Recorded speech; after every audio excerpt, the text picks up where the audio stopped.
Selamat siang, saya Ibu Tudika Mustika, NIM 19 2122 006 akan mempresentasikan tentang desain glasshouse yang dibuat oleh Philip Johnson.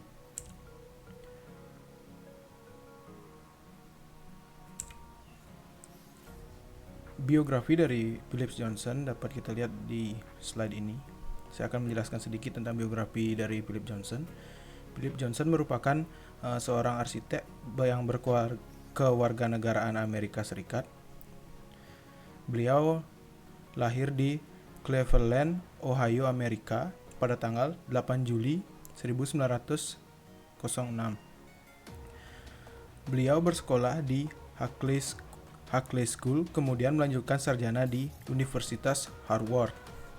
Semasa dia menjadi seorang arsitek, beliau sudah memiliki dua penghargaan bergengsi, yaitu hadiah Pritzker atau Architecture Prize yang akan kita bahas pada presentasi hari ini.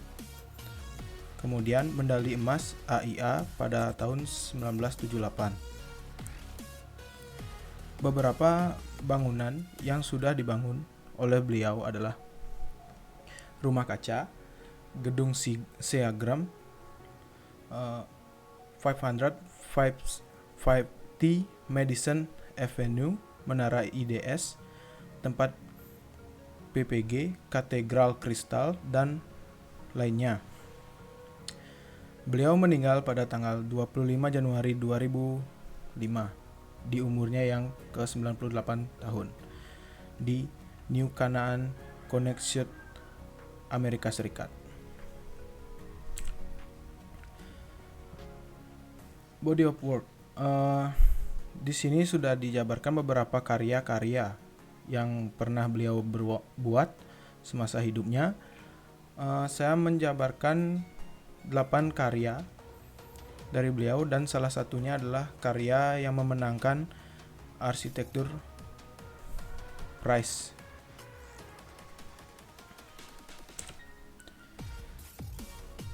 Glasshouse. Glasshouse merupakan kediaman yang dibuat oleh Philip Johnson. Bangunan ini didirikan di puncak sebuah perkebunan yang terletak di New Canaan, Amerika Serikat. Karena bangunan terletak di wilayah puncak, maka pemandangan yang ada di daerah sekitar dapat dilihat dari sana. Terlebih lagi, dengan desain bangunannya yang menerapkan konsep dinding kaca sehingga memaksimalkan pencahayaan alami pada bangunan, serta sang penghuni akan dapat dengan mudah melihat pemandangan di sekitar site pada bangunan ini. Latar belakang. Dari beberapa artikel yang saya baca di Google, pembangunan glasshouse pada saat itu dimaksudkan untuk memperkenalkan konsep arsitektur modern. Bangunan ini memberikan pengaruh yang sangat besar bagi perkembangan arsitektur pada masa itu. Untuk ide desainnya sendiri, saat mendesain bangunan ini, Philips terinspirasi dari Mies van der Rohe Van Wert House. Ini dapat dilihat pada kedua bangunan ini memiliki beberapa kesamaan baik dari segi interior maupun eksterior. Pada bangunan glasshouse ini, Philips memaksimalkan penggunaan kaca untuk memaksimalkan juga pencahayaan alami pada bangunan. Untuk konsep bangunan ini adalah bangunan arsitektur yang bergaya modern. Konsep arsitektur modern ini dipilih oleh Philips karena dirasa sesuai dengan keadaan site yang akan didesain pada waktu itu. Dengan menggunakan banyak kaca pada setiap sisi, membuat bangunan ini tampak memiliki suasana baru yang jarang ada pada masa itu. Untuk faktor pemenang Pritzker Architecture Prize, sebenarnya ada beberapa faktor, tapi saya hanya membahas sedikit saja dari karya ini, yaitu karyanya menunjukkan kombinasi kualitas bakat, visi, dan komitmen yang telah menghasilkan kontribusi yang konsisten dan signifikan bagi kemanusiaan dan lingkungan sekitar. Eksterior pada bangunan. Eksterior pada bangunan ini rata-rata menggunakan bahan yang sama, yaitu kaca dan rangka besi. Bangunan ini nampak sangat simpel dengan bentuk bangunan yang berbentuk balok persegi panjang dengan kombinasi material kaca dan rangka besi. Kedua, kombinasi material ini membuat bangunan nampak memiliki nilai estetika dan memberi kesan modern pada bangunan. Selain itu, penggunaan bahan kaca juga berfungsi untuk memaksimalkan pencahayaan alami pada bangunan sehingga tidak membutuhkan pencahayaan buatan pada siang hari. Keadaan eksterior untuk malam harinya menggunakan penerangan buatan pada interior bangunan, karena bagian dinding dari bangunan ini merupakan kaca.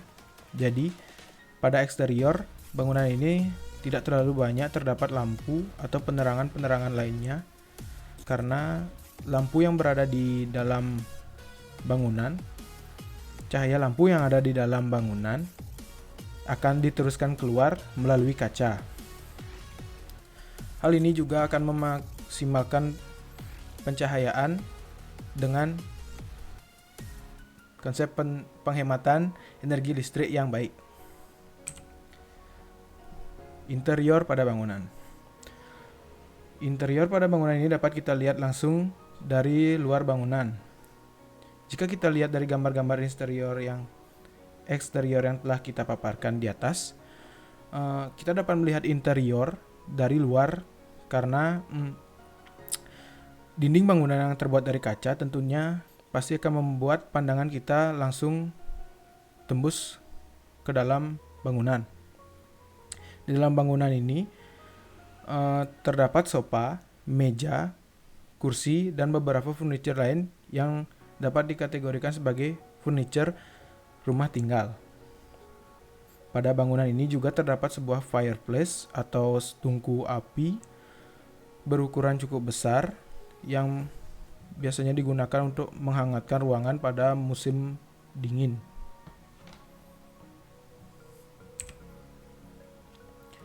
Masih di interior, pada interior bangunan ini juga terdapat sekat kayu yang menjadi pembatas ruang pada ruangan ini.